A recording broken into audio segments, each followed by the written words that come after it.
Hello, I'm Frank McDermott. I'm a consultant surgeon based in Exeter in England, and I'm also a BGS Open editor. And today I'm going to talk to you about an introduction to genomics, and this is going to be part of a larger series where we'll talk about some of the complex and really exciting areas within genomics, things like circulating tumor DNA, cancer vaccines, and pharmacogenomics. If we start with some of the basics, we know that the DNA is formed part of a double helix structure. There are 3 billion base pairs that make up your genome. That DNA is wrapped around histone proteins to form chromatin. And these are really exciting times within genomics. And I think it's really going to impact how we manage surgical patients now and into the future. The Generation study has started within England, and this is performing whole genome sequencing on newborn infants to identify at a really early stage 200 rare diseases so that we can not only treat disease, but also hopefully prevent many of the complications or sequelae that can happen with these sorts of conditions. So we're going to have an entirely new population who have whole genomic sequencing data on them that will really impact their care into the future.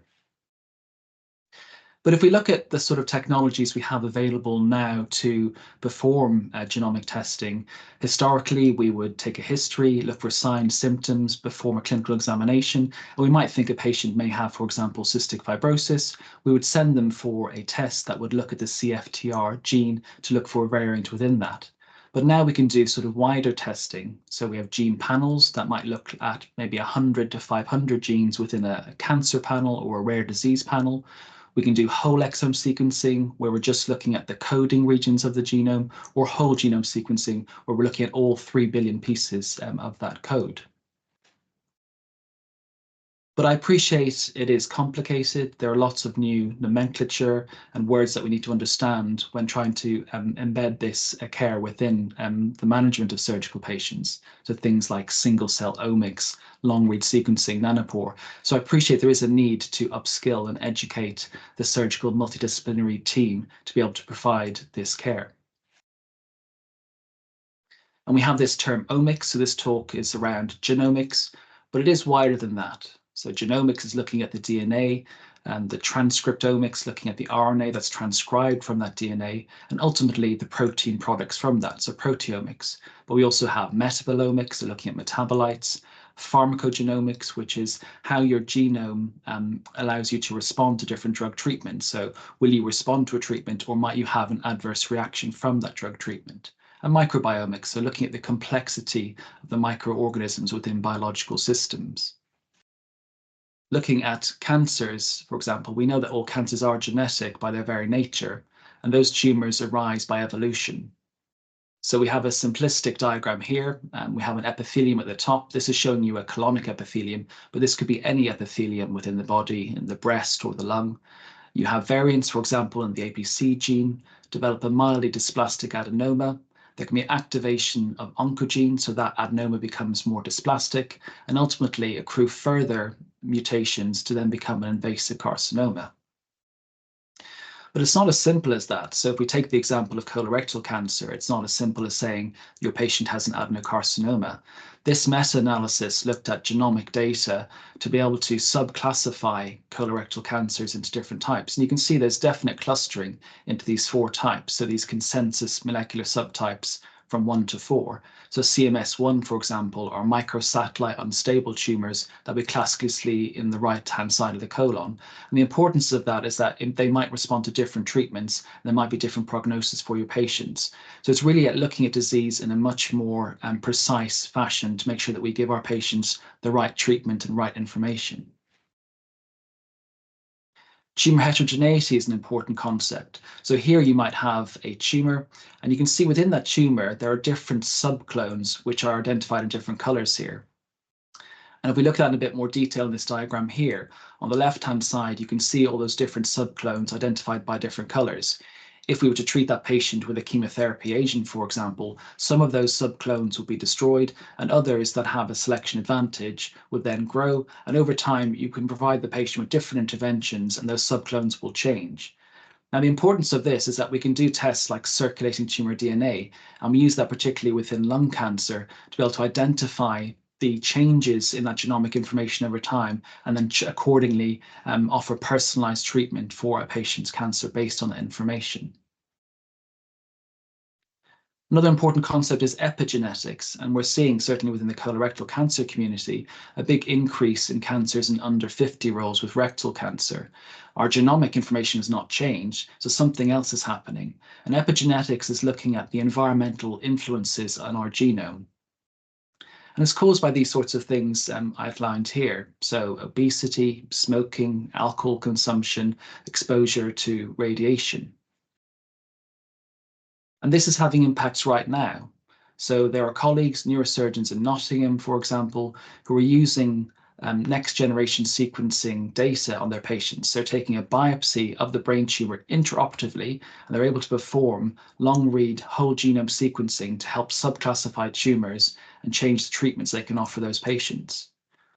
And this technology, some of this technology looks like something you can plug into a laptop with a little USB cable to perform this level of testing. And what took us 10 years to sequence the whole genome many years ago, we can now do this within a couple of hours or a day for less than $1,000. But what about some real world examples as well? So Lynch syndrome, it occurs in about 1 in 300 people. It's an autosomal dominant condition, and it's due to variants in your mismatch repair genes. So these are genes that repair mistakes when DNA replication occurs. And it's been a nice guidance since 2017 that all colorectal cancer should be tested for this, and all endometrial cancers as of 2019. We can test for it using immunohistochemistry. So on the left-hand side, you can see some of the genes are mismatch repair genes like MSH2, MSH6, staining really nicely in brown on the left-hand side. And on the right-hand side, a patient who may have Lynch syndrome where they have not stained. We can also do microsatellite instability testings. So because our mismatch repair genes repair mistakes in our DNA, if that doesn't occur, the microsatellites can end up being lengthened or shortened, and that can be picked up with a test to show microsatellite instability. And due to the sheer number of mutations that happens in this condition, you have a high tumor mutational burden. And this is really important because those patients we can potentially treat with things like immunotherapy. But it's important to understand the concept of somatic and germline. So if we biopsy a cancer, we're looking at genetic changes within that cancer itself. It doesn't necessarily mean that all of those changes are within all the cells of the body. So somatic changes within the tissue itself, whereas a germline variant is something that happens in all the cells in the body, and that can potentially be heritable and passed on to successive generations. This is important because within colorectal cancers, for example, some of those patients will have a deficient mismatch repair changes in their tumor alone, and some of those patients will have Lynch syndrome, but they will need to have a germline test, either via a blood test or a buccal swab, to confirm that. That needs to go through an appropriate process. And this was a really exciting paper which looked at patients who had deficient mismatch repair tumors in rectal cancer. They were all treated with immunotherapy with very exciting results.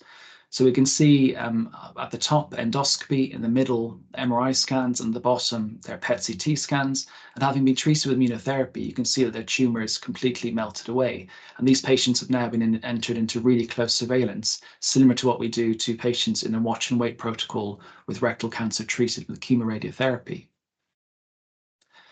The NICHE-2 study took patients with non-metastatic colorectal cancer, again with deficient mismatch repair tumors, and they were treated with dual immunotherapy, and following this had their standard of care surgery. And what this waterfall plot shows you is that the vast majority of those patients had major pathological response or complete pathological response following immunotherapy. So this is giving you a really good example of how you can use genomic information to personalize treatment for certain patient groups with really exciting outcomes.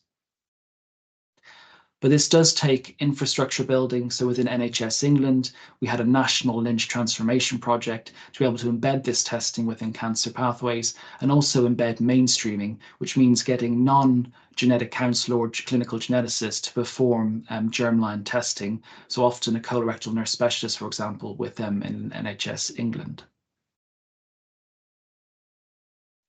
Moving on, circulating tumour DNA, again, a really exciting innovation. So this is identifying tumor DNA within a blood test. It has potential implications for screening, for identifying minimal residual disease following a surgical resection, for personalising treatment, and for surveillance. So we have the NHS Gallery study, for example, and this was identifying asymptomatic individuals between the age of 50 to 77. And if they found a cancer signature within that circulating tumour DNA test, they could then be offered standard of care testing. So we're moving away from treating a disease to trying to identifying it earlier in that pathway to improve patient outcomes. But we're waiting for the outcome of the initial results to see if this will be taken forward within NHS England. Looking at minimal residual disease. So again, this is a colorectal cancer example. So the Galaxy study, and what they did is took blood samples and tissue samples before surgical resections, and then they had follow-up ctDNA tests following their surgical resection. And you can see very clearly that if you were circulating tumour DNA positive, you had worse disease-free survival. The Bespoke study took this to the next stage. So they looked at 350 patients, 232 had chemotherapy and 118 had observation. Around 16% were ctDNA positive. If you were ctDNA positive, you had inferior disease-free survival, so very similar to what the Galaxy study demonstrated. If you were ctDNA positive and were treated with chemotherapy, you had better disease-free survival. And also, really importantly, if you were ctDNA negative, there was no benefit from chemotherapy. This is using a genomic test to identify the patients that are most likely to have a good outcome from chemotherapy, but also, really importantly, de-escalating those that will not have benefit from chemotherapy, so they're not exposed to the potential risk factors of a very morbid pharmacological treatment. Cancer vaccines, again, really exciting. So we've got different types of cancer vaccines. For example, the BNT122 study is an mRNA cancer vaccine, so very similar to the COVID mRNA vaccines developed by BioNTech. This identifies high-risk colorectal cancer patients. So the colorectal cancer patients that we would normally offer adjuvant chemotherapy to following their surgery, they have a ctDNA test. If that's positive, they can then be randomized into either having a bespoke cancer vaccine, so this vaccine is made to their particular tumor, as well as their standard of care chemotherapy, or versus having standard of care chemotherapy. And it'll be really interesting to see how those results develop. But it's not just within colorectal cancer, so there are studies for metastatic head and neck cancers, malignant melanoma, and even designs on having a study for Lynch vaccines as well. Pharmacogenomics, so as I said at the beginning of this talk, is looking at your genome to see how you might respond to treatments. So DPYD is an enzyme that metabolizes 5-fluorouracil containing chemotherapy, so commonly used within colorectal cancer, lung cancer, breast cancer. 3 to 5% of the population have a partial deficiency within that enzyme. And those are the patients that develop the really nasty things like neutropenia, mucositis, and toxicity. If you have complete deficiency of DPYD, it can be fatal if we give you that chemotherapy. So by doing this testing, we can avoid using it in those patients or dose reduce them as appropriate. But it's not just within the cancer space. So NHS England is also implementing CYP2C19. So this is a P450 cytochrome enzyme found in your liver that metabolizes prodrugs. So patients who've had a stroke, for example, would normally be treated with treatments like clopidogrel. It's a prodrug metabolized by that enzyme into its active ingredient. So patients who have a variant in that do not do that, and that means that they have a much higher risk of developing a stroke again following their initial stroke. And you can see how this might be extrapolated in the future to our vascular patients who also are often treated with clopidogrel. And beyond those two examples, in the future, we might use it to make sure that we give appropriate treatment opioid-wise, which we use very commonly within surgical practice. It's being used for neonates when they're prescribed aminoglycosides, and also in primary care for antidepressants. So I think we'll see a rapid expansion of pharmacogenomic testing within healthcare setting. So what I've done today is given you an overview of some of the areas where I see genomics changing surgical care. We do need to upskill and educate the workforce, and that means having curriculum changes and teaching.